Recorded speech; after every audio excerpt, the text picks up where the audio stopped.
Do you ever wonder how successful entrepreneurs built their businesses from scratch?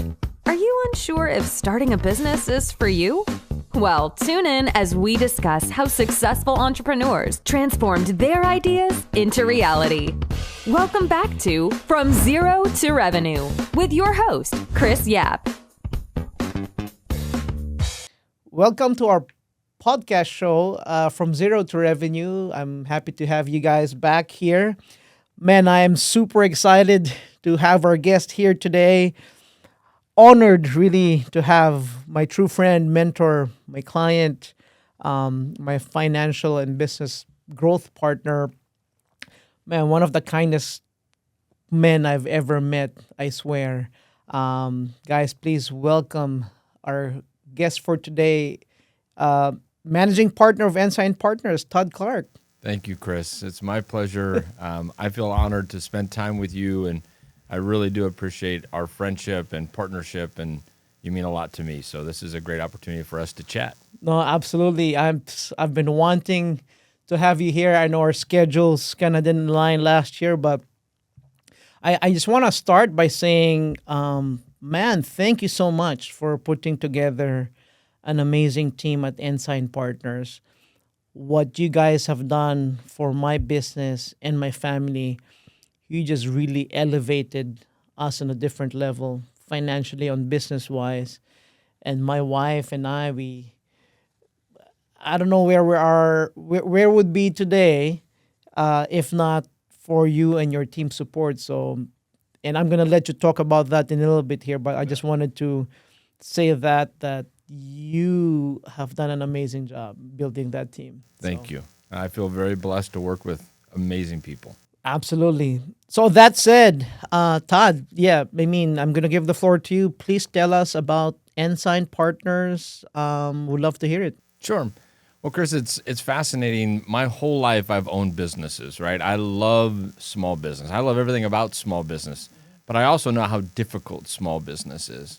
So my formal training was as a financial advisor and a financial planner, but I always worked with small business owners. And so in doing so, I found that there were 4 areas that small business owners need help. Every small business owner needs help, and that's on the legal side, the insurance side, the financial side, and the tax side. The LIF-T. The LIF-T, yep. And so in building originally 4 separate companies and then merging them into Ensign Partners, we were able to take an approach to be able to provide both for the business and personally assistance and advice in an integrated way to help our business owner clients with all of their legal, insurance, financial, and tax. Exactly.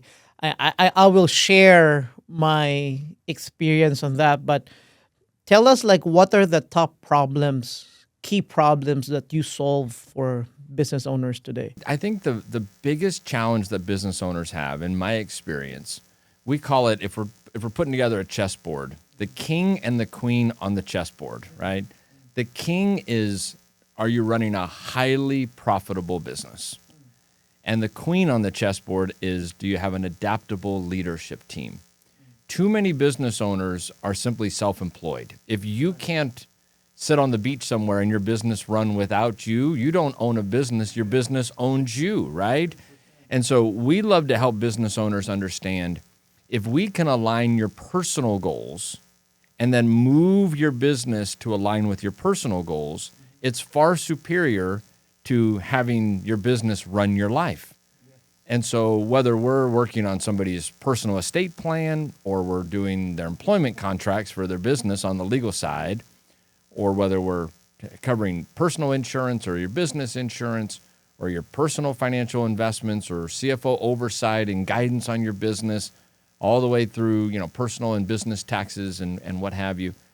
We just find that when those things can integrate and we can have one team all working on one plan, and then we do it all on one bill, our clients thrive. Oh, my God, 100%. And, what you guys have done for us, and I'm just going to share this since we're on that topic. I love the fact that when we have a concern on a specific investment, your entire team discuss what is going to be the consequence or impact legally, uh, obviously in our books, in our accounting, and I guess most importantly is what is the short-term and long-term impact on our financial wealth. Because the goal as entrepreneurs, obviously, one is freedom. That's in time and financially, right? And what we're trying to do is obviously, we're gonna pay our taxes, but we want to minimize expense in any kind of expense, and that's the great thing about your team is, you know, yes, we look at ways to minimize taxes, but then you've got a team from the insurance standpoint and from the financial investment standpoint, and collectively we're able to come up with a plan where we could achieve multiple goals, and I'm not quarterbacking on each of them. It's like because they talk collectively, everyone's on the same page. Unbelievable. It's just the benefit we get out of this. It's hard to explain just because we're just enjoy, right? We're enjoying this where we could sleep well at night. Okay, we're gonna make this move, but I know we're gonna be fine because everyone's talking to each other. Well, and I'm an old football coach, right? So I coached my kids up through and love football. So you mentioned the word quarterback, right? There's offense and defense to the life of a business owner, right? We like to say that legal and insurance are defensive planning or risk management. Financial and tax, using the tax code, is actually an offensive tool on how we are creating wealth. So there's always a balance between creating wealth and minimizing risk, right? Offense and defense on a team. But the business owner typically stands as the quarterback. Well, the challenge is, as you have a small business, it's like Pop Warner football. You can take a hit, and the kids, they just bounce up, right? I mean, their helmets are bigger than their bodies almost, right, when they're little. Right. But as they get to high school or to college, or as your business grows, right, from $500,000 to $1.5 million to $3 million to $6 million to $10 million, it's like you're moving up the ranks. Yep. And so we try to teach business owners, you've got to get out of the quarterback position. You can't be spinning all of those plates and growing your business because you'll drop balls, right? Yep. And so if you can get out of the quarterback position and into the owner's suite where you belong, Yes. right, where only you as the visionary of your business can truly guide your business, let us come in and put a team together of coaches to help manage all of these areas. We can't, run your business for you, but we can handle these areas and free up that capacity to go and grow and give business owners the confidence to go and grow. That's exactly what we're seeing. So Ethan and I were just talking about this a few days ago, and I know you used the football analogy, sports team. We were talking about using music or orchestra as an analogy, right? In the first few years, while we were building the business, we were part of the performers. Right. So, and I was part of the performers. I was facing the audience. With your team, what you guys allowed us to do was allowed me to become the conductor. There you go. I where love that. I'm actually facing my team, working on the business versus working in the business. Yes. And that just allowed me to grow financially, personally. Sure. Like I have more time with my family, my kids, which is very important. We're very similar in that aspect. And again, man, it's like I really wish everyone who's grown their business, and I've referred you to people I care about, and I really wish that there's more clients that not clients but business owners that would appreciate, because what you do is unique. I don't know anyone else doing what you do. It's unique. Where it's collective. You've got that lift taken care of, like one team. And especially doing it all under one roof, right? So, Right. So in the past, business owners have had to rely on, okay, I've got a CPA across town and I've got a financial guy over here and maybe I get insurance from my brother-in-law or,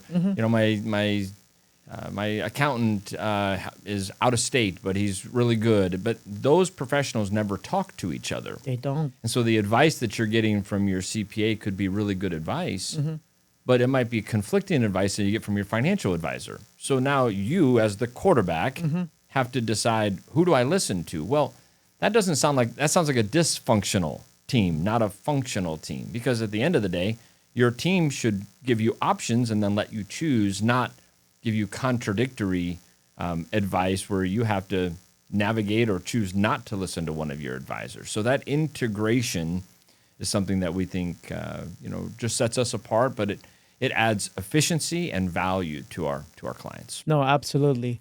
Now, talking about entrepreneurship, I know you've had 20-something businesses that you've established and grown.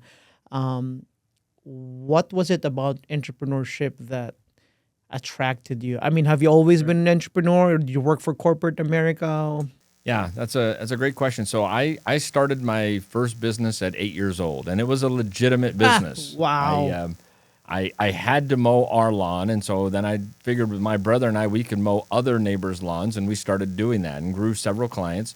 My first capital investment at 11 years old was a riding lawnmower. So I went with a third of the money my brother did and my dad did, and we bought a riding lawnmower. Now I could do more lawns. In high school, I started off working at a country club as doing manual labor and yard keeping, and I decided, you know what, I don't like having to show up when they tell me to show up and go home.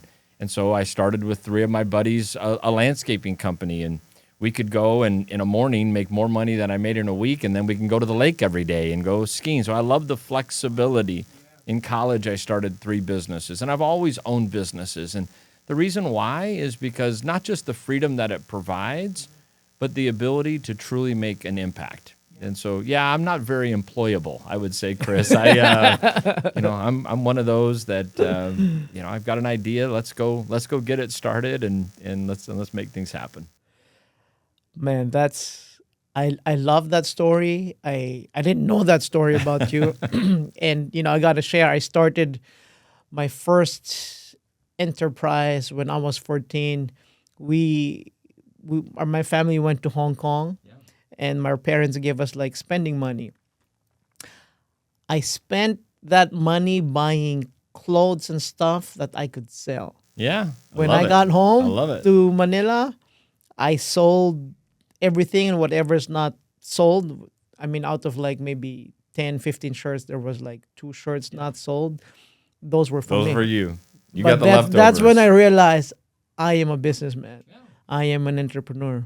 Well, I went to college with $20,000 saved, which was a lot of money, Wow. 30 years ago. Yeah. But the interesting thing was, it just gave me freedom, and then I had capital to invest into other things and could just navigate my course instead of, I had friends who were working, on campus as janitors and up at 4 o'clock in the morning. I says, no, I like having my own schedule. Yeah. But I also know intuitively because of that, the challenges that come with owning a business. And the hard part for me about business ownership was always the things that we solve for people today. It was, how do you set up the structures properly? How do you avoid taxation or mitigate taxation?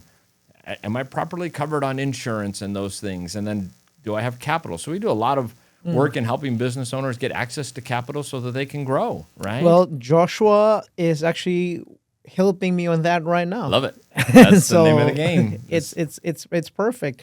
What would you say? I mean, all entrepreneurs, like you said, we all have challenges, right? But on your end, what would you say, if you don't mind sharing, you'd say like the biggest challenge you've had as an entrepreneur? Yeah, I think the biggest challenge that I've had is, like most business owners, early in my career, I rode the wave of the economy, right? Mm-hmm. So back when we had a 3-year crash of the market, essentially in 2000, 2001, 2002, what I had grown, I lost some, right? When we had the crash in 2008, right? That was devastating. I had assets, and all of a sudden credit lines were frozen, and you're running a business without capital. Yeah. It's hard to run a business, right? Yeah. And those types of things. And so one of the things at Ensign we focus on is trying to help our business owner clients, because I've learned myself, is how do you become bulletproof, right? How do you move money through your business to create personal wealth? Yes. Because if everything's tied up in your business, if your business goes south, there goes your wealth. And too many business owners, they ride the 7-year, recession wave, and they go buy all the toys when the times are good, and then they go bankrupt and sell them all when times are bad, and then they start over. We want to help our clients understand that there should always be what we call an opportunity fund, that you want to have capital when nobody else does. That's where wealth is truly created. It's not when the boom, it's in the bust, because everybody else is liquidating, and you can buy things for 20 cents on the dollar, and now you can take your business to double, triple, quadruple, or 10x. Yes. And so, going through setbacks personally in businesses that I've owned, I think has given me, a little bit of wisdom on how to plan for the future and help others to do the same and navigate through that. And I love that you're saying that, because that's definitely our plan. Like, I think last year was our major profit year. Yeah, huge growth. But this year is we're gonna save as much as we can, and invest more. So I love the fact that you saw that. In fact, where you're talking, it made me realize that is actually right. Most business owners, they ride that 7-year wave. When things are great, they buy stuff. They're buying toys, right? Big yes. vehicles, boats, side-by-sides, right? Everything. And then they lose it all. Yes, exactly. It's for sale on the side of the street, and you can go buy it for nothing if you wait. Yeah. Or real estate, same thing. How many people buy at the high and then lose it at the low? Exactly. Instead of, if you have capital, go buy 4 at the low. Yes. And now put yourself in a situation where you've got equity growing and moving you along the line. No, I love it. And I'm glad you actually elaborated on that. So on that point, during those challenging times you've had, through this series of recessions, just got to ask you, have you ever been broke? Oh, you don't have to ask me. Ask my wife, right? I think I give her all the credit.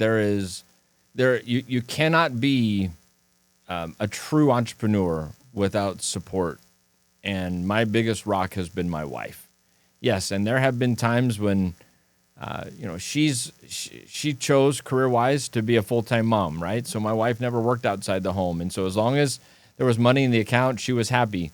But there have been plenty of times over the years where not only was there not money in the account, but we had to leverage to be able to move forward. And bless her, she's had enough faith and confidence in me to help navigate through the malaise, I like to say, of business ownership. And so yeah, I've squeezed some pennies over the years, and now try to advise business owners on how to move the money through their business to always have buckets of money available. So first of all, I appreciate the vulnerability, right? Because not everyone's willing to share that. And the reason why I ask is, we have a lot of audience who are starting or trying to grow, or some are struggling. And we've seen it. I've shared with you my story where, being broke, at least before, it's nothing new. No. Well, what's the name of your podcast, right? Zero to revenue. Exactly. Everybody starts at zero. And so I think it's important for them to see that, what your struggles are today doesn't define your tomorrow. No. And it's important to surround yourself with people who believes in you, like Jennifer did that for you. Hazel for you, yes. Doing that for me. I mean, Jennifer and Hazel probably spent a few nights talking on how they dealt with, I'm sure, with our craziness. But yeah, I imagine those times where my wife had more confidence in me than I had on myself. I like to say behind every good man is a better woman, right? If that makes sense, or partner, or what have you. It's just, it's you have to believe in yourself. But if the people around you don't believe in you, then you go work for somebody else. Yep. That's what ends up happening, because those around you, if they don't believe, they will shut down your dream. Yeah. And it's, the American dream is real. It's alive. Right. It's alive in you. It's alive in me. And so the people 100%. who say, I can't do it, I say you can, right? I say you can and you should. Now, make calculated risks. Don't just jump off the deep end and there's no water in the pool, right? Don't do that. Right. Again, that's not managing the risk with creating the wealth. But surround yourself with people. Sometimes you got to change your friend group. You got to change who you're spending your time with to people who do believe and are doing it, and they'll buoy you up to be able to go and live your own American dream. This is the greatest country in the earth because of opportunity, because 100%. Of freedom. Yes. And I think too many Americans don't ever venture out to start a business, and it's they miss so out easy, on the opportunity. Number one, to set up a company here. Yes. Right. All you have to do is send a note to my team and it's done for you. So it's even easier for you. But it's a lot easier now. It's easy. But this country, it's like my son joined the Marines. Yes. Semper Fi, and thank you for his service. Absolutely. And he felt like this country has done so much for our family. Because when I asked him why he joined, he said he felt like he didn't deserve to live in this country if he doesn't serve now. And I take that very seriously, because right now he's deployed. Yeah. He's putting himself there at risk. At harm's way. But to serve this country has given us so much. I'm from the Philippines. We came here 2005 I got lucky because the company who sent me here paid for everything. Yeah. But Azel and I, we had nothing but the money we got from the company who sponsored us to come here, nothing else. And to be able to build what we have right now from zero, from where we were, it's just, I was telling you before the show, like, this is where we are today. This is way beyond my dreams. And honestly, I don't think I could have fulfilled this if we were in a different country. No, and look at, Chris, what reason why I love the world of business is, now look at how blessed you've been, and the blood, sweat, tears, being broke, working through challenges, right? And to where you've grown not just one company, but multiple companies.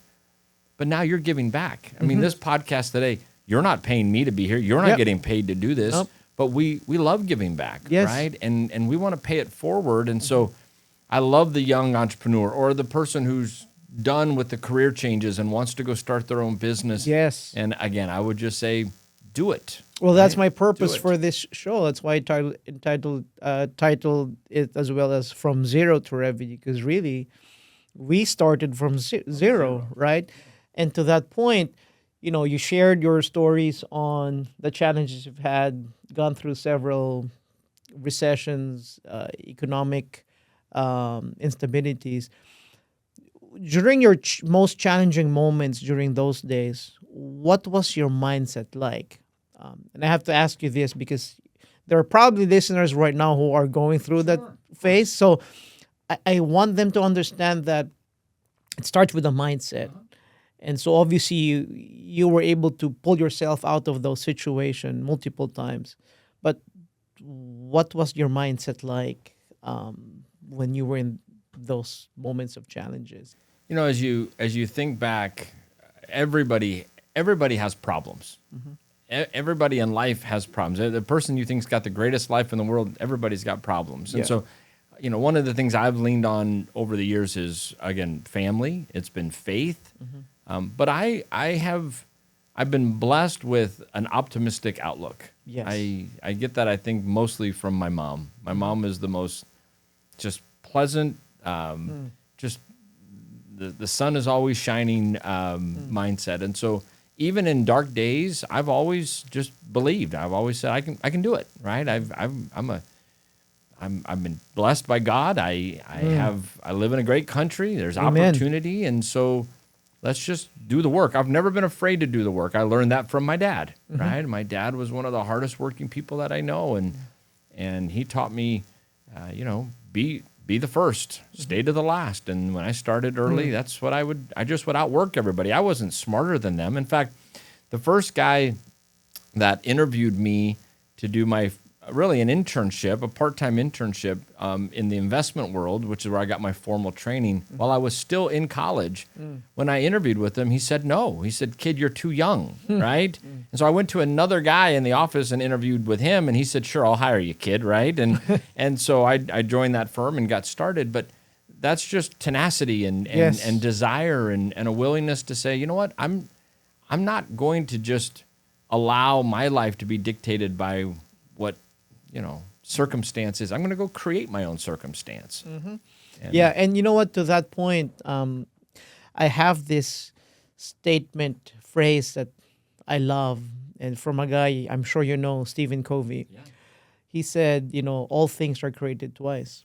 First in the mind, then in reality. And when I was going through my struggles, because I almost lost GabTech twice. Yeah, we've talked about that.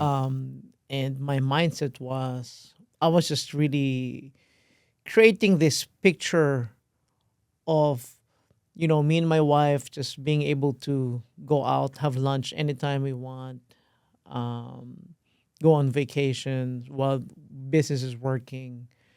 I really had that in my head.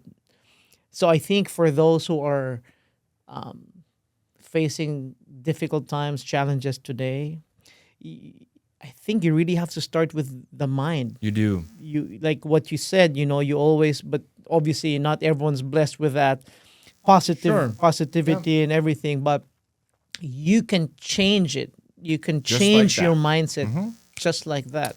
Well, and it's what you feed your mind. Yes. Right? So if you feed your mind negativity, like if you feed your mind the daily news, you would think we have nothing but problems in the world, right? Or whether you feed your mind with audiobooks of learning about, your trade or your business or marketing or whatever you're trying to do in your business.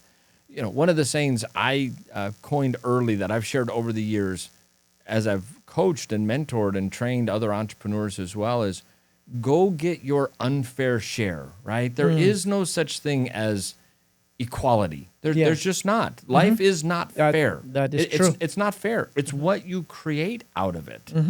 And so if you sit around and wait for, when do I get mine? Yours will never come, right? No. But if you say, look, I'm going to go, but I think you have to couple that with an abundance mindset, Chris, because if I have to step on you to get to where I want, or I think that, you'll fail in business as well. Right. Because this is a pie that if you're helping the pie to expand, you can grow as big of a slice as you want. If we're competitors, we're not. But if we were competitors and we own the pie 50-50, right? And we're like, okay, this is a fixed pie. I have to steal some slice from you.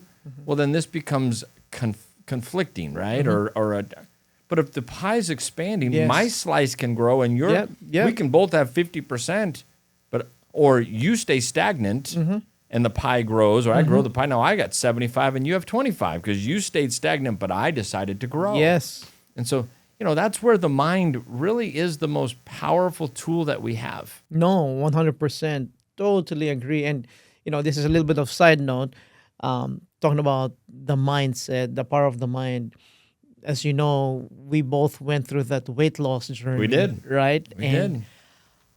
Something that I've been wanting to do, but again, it started with the mind. It has to start in the mind. You have to commit to it and really imagine the outcome. And that's exactly what I did. And thanks to you for introducing me to Revitalize, and I lost 25 pounds, Matt. And I lost 85 pounds. I had a lot more to lose than you did. But again, seeing it, wanting it, and then surrounding yourself with people who can help you get there. No, 100%. Owning a business can be a very, very lonely place. Yeah. So it's important to connect with and surround yourself with other people. And 100%. Your podcast, Chris, is helping people shape their mind as well. So this is one of those ways you're giving back. And hopefully, those listening today and watching today can take from this that I can do it. Yeah. Right? There's no cap on your capacity. No. Absolutely, I can do it. absolutely, 100%. Now, obviously, you've overcome multiple challenges. You've built several successful businesses, and Ensign Partners. Obviously, it's growing. I gotta ask you this: what has entrepreneurship done for you and for your family? Yeah. So, my dad was a corporate America guy. My dad grew up very poor. My dad learned to work hard, and he went in the corporate America route. And so he was busy. He was gone, right? He was working really hard. And one of the things I sought was to have more flexibility and freedom in my schedule that my dad just didn't have. He became the CEO of a $2 billion company. So he had all of his success career-wise. I just chose a different path, and mine was I wanted to build businesses, right? I wanted to do it where I could be the football coach at 3 o'clock in the afternoon if that's what it required or what have you, and not have to be at the office till 6 or 7 or what have you. So I would say what entrepreneurship's given me is the most amazing life I could imagine. Right? It's given me flexibility. It's given me freedom. It's given me the opportunity to be there for my kids and all of their adventures, right? I never have missed on what my kids had, and that was important to me. Yep. That was one of those things. And, Chris, it's interesting. We spent a lot of time with our clients talking with them about their personal goals, what matters. And we had a business owner in not too long ago who was saying that family was important to them, right? And that they wanted to be there for their kids. And then shortly thereafter was talking with us a month or so later about, hey, I've got an opportunity to expand my business across the country. And we had to say, okay, well, hold on, time out.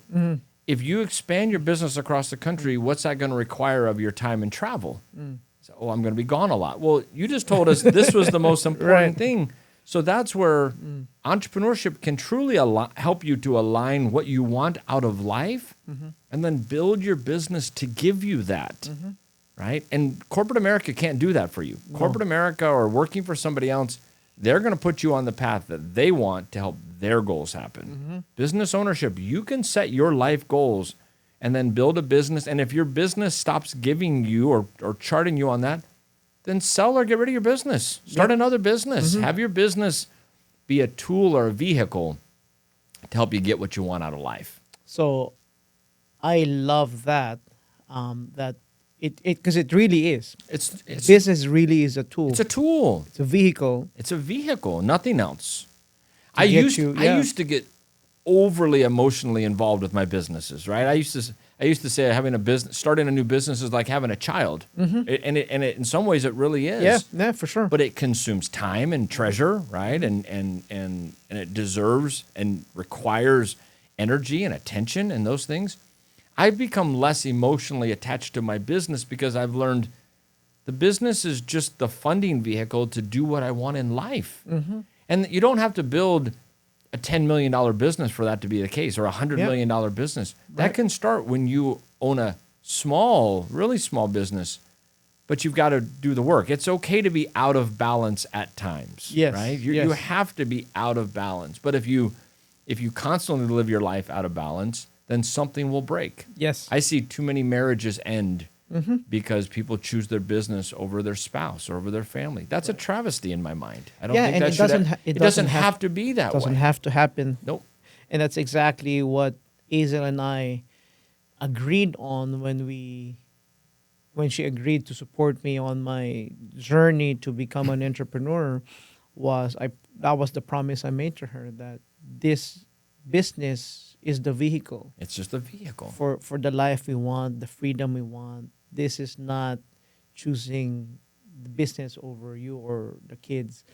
And it's just amazing to see that, fast forward to today. Yes. Man, it's actually happening. It happened how we envisioned it. Actually, it's more than how we envisioned it.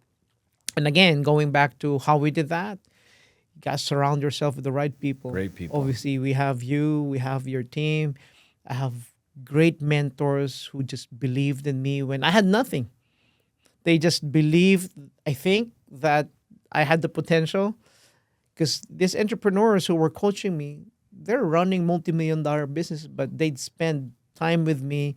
In fact, they even paid for my lunch because they know I'm so broke.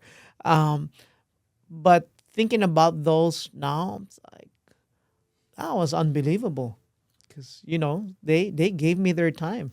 Well, Chris, it's amazing. I was talking with a business owner yesterday, and I said, what's the exit strategy, right? When is enough enough? We were having this conversation back and forth, and he asked me, well, what would you do if somebody made you an offer to sell your business for more than you could even expect that it's worth tomorrow? What would you do? And what do you think my response was? I'd start another business. Like, there is no retirement plan for business owners. Right. Although you have the resources to retire, right, is the goal. But when you get the entrepreneur bug, it's who you are. Yes. And there's always a way you can turn a hobby into a business, right? There's always a way that you can use a business as a tool to bless the lives of others. And so, I don't know. You asked earlier on, how did I become an entrepreneur? In many ways, I was born one, but I've become a better one over time. 100%. Right? Through And experience. in fact, for entrepreneurs, it's harder to say no to an idea, just because it's like you said, when you get that bug, there's that itch you just really have to scratch. Yeah. Well, and I do share because, as people have success and they have resources and they can invest in other projects, I do share with our clients that they're no longer allowed to just sign their name on legal documents, right? Because too much of the time we're givers and we're like, I'll help you here, and we can put ourselves in a pickle. Yes. If we can avoid $1 or $2 or $3 million mistakes, right, of not going down the road or getting into a partnership that can be toxic or that can hurt your main business or what have you, we have to be careful of those things too. It's interesting you said that. In fact, I almost got into that situation. And by the way, thanks to Tyree for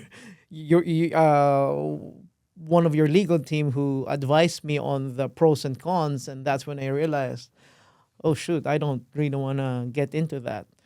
But no, I totally agree with that. Before we continue, Todd, I just want to thank our sponsor today, GabTech Global. It's my company. What we do is we provide remote staff, IT, accountants, which you're using one of our or some of our guys. So we provide remote professionals. So if you're looking for a more affordable and faster way to grow, check out gaptechglobal.com.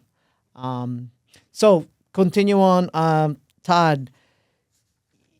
Interesting question that you were asked, right? If you, by your client, if you had all this money, what would you do? I guess my question is, with the value that Ensign Partners really provide, and I honestly believe that you haven't even scratched the surface. No, we've been very blessed, but our growth trajectory is out of control. Exactly. So I guess my question is, what's your BHAG? What's the big, hairy, audacious goal for Ensign Partners? Yeah, we have a very clear, 10-year plan, and we're about 4 years into the 10-year plan. So we set that course about 4 years ago to grow to be a $20 million company, and we're well on our way. But the reason why is, there's lots of ways that we could take the direction of our company. We could eventually franchise this. We could take and build, companies, sub companies all over the country. I have people talk to me all the time. How can I duplicate what you do? Because they do the legal side or they just do the tax side. For now, what we've chosen is we want to be really a boutique shop, right? We want to have 200 to 300 client relationships that we're all in with, and that's plenty as it relates to the real value that we can add. Do we spin off other entities or grow this exponentially? I don't know. It might be the next guy who's running the company. It just depends. But I'm blessed with who we are and what we do and how we do it and the people that we do it with. Right. No, and really the reason I ask is, again, kind of going back to what you said earlier, where when you have a business, it's really like having a child. It is, yeah. And what I mean by that is that it's a gift. It is. When I mean, there's a lot of people who's trying to have kids but they couldn't have, right? But so I really see having a successful business. Obviously, you've done your part, but this is a gift. You know, whether people believe in God or Sure, not. But sure. I mean, I wake up every day thanking Him, one, for another day, and two, for choosing me to be the steward of this business. Because Absolutely. that's exactly how I see it. And obviously, you are God fearing, right? You're a loving husband for what, 26 years with 26 Jennifer years. now, which is Yeah. amazing. Like, my question is, how were you able to maintain, you know, that desire to, you know, hit that BHAG you have for Ensign Partners without having to sacrifice relationships with Jennifer and your three kids? Yeah, and I think, you'd have to ask my wife and kids how good I've done at that over the years, right? But I'm sure they'll say positive things. It's interesting. My kids now are all grown, right? They're all out of the house at college and beyond, and I do think they start to appreciate you a little bit more when they're gone, because I think they realize, mom and dad, actually knew what they were talking about. Yeah. But I would say, as I continue to grow, my family still continues to be the most important thing to me. I think there's a chance that one or more of my children might come into the business at one day. Now they don't get to come into my seat, right? They'd have to work their way through. But maybe not. They're all setting their own course. But I love the opportunity to help them to grow in their own realm. Yes. And so keeping them first and making sure, I'm blessed to where I have some great business partners now. We formed a true partnership with some of the key players on our team, and so the business doesn't require as much out of me as it used to when I was the kind of chief cook and bottle washer, right, and what have you. And so as we just continue to grow, I want to continue to give back both to my community. We have a nonprofit that we do a lot of work for Phoenix Children's Hospital and other organizations, but I want to continue to give back. But I've told my wife I'm going to be a much better grandfather than I was father as well. I mean, I have so many fun things that I want to continue to do with our family as we just are blessed and grow. So. Oh, I'm with you there 100%. I'm exactly, yes, I'm in the same mindset there. What advice do you have for, I guess, yourself and for others who is, obviously us entrepreneurs, we're very ambitious, very focused You bet. on achieving those BHAGs without sacrificing your health, Yeah. relationships, and other advocacies. Like, I know you're big on, you're very active with your church. You've got your nonprofit. So what's your advice, again, first to yourself and to others? Yeah, so I think it's important not to get over our skis, right? So, there's a new organization that I'm getting involved with this year. I chose not to get involved with them last year because I just didn't have the capacity to do it well, right? I'm a believer that we have to become more selective on where we invest our time, because not only is our time more valuable, but if we're present and we're engaged, we can add more to whatever organization or group or business or relationship that we have. And so I'm constantly trying to surround myself with not just where I spend my time, that it can be for good, but the people that I'm around. That's either they're impacting me for good or I'm impacting them, and hopefully we're lifting together, right? So we're putting ourselves, on the course to be able to be our best selves. So, I would say from an advice standpoint is make sure, you make choices that you stay in balance, don't get over your skis, but then don't stay stagnant either. One of our core values, our core value number one is move the cheese, right? It's okay to have something different today than it is, yesterday. In fact, it's critical. Yep. Otherwise, great companies go out of business if they're not willing to change. And so that's the same with business owners. They need to keep it frosty, right? Change things up. Don't just be stagnant and allow yourself to continue to grow. We should never stop learning, never stop growing. Love it. Yes, totally agree. I guess last question, actually second to the last question I have is, there's, like I said earlier, there's a lot who are struggling with their businesses or trying to grow, but they're stuck, right? What advice do you have for them? So I'd say the first thing is do an analysis of, do you really have the right business? Right? Are you really unique? In business, you have to be first or you have to be different, right? Most of us aren't first. Yes. Okay, so if you're an inventor, you invent something, you're first. Otherwise, you have to be different. Yes. And so how we moved Ensign Partners from multiple companies, legal, insurance, financial, and tax, separate, to one company, we did that to be different. Because like you said, nobody else has done that, right? Or is doing 100%. That. And so if you're not first and you're not different, then you're not going to succeed. Or you're not. It's not going to be a vehicle that can help you unless your expectations are very, very low. So analyze, what do you need to do to be first or different? And then, chart a course to do. I would say it's important to get a good mentor. Yeah. Get somebody who can have a vested interest. Early on in my career, I put together a board of directors. They were the 13 people in my area that would spend time with me. All of them were older and more successful than I. And I made a commitment that I was going to try to go to lunch with one of them once a week and do it once a quarter. So I asked them for a commitment. Can I buy you lunch once a quarter and talk with you? And I didn't have the money to buy them lunch, Chris, but we didn't go to high-end restaurants, and most of the time they bought lunch for me. I was a young kid, right? But I asked them to lunch, but they're like, "Hey, trust me, kid, I'm good for it," right? Yeah.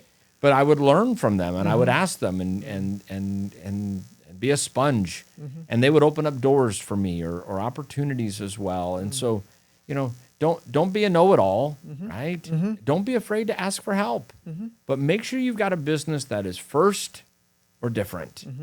And then make sure go get your unfair share.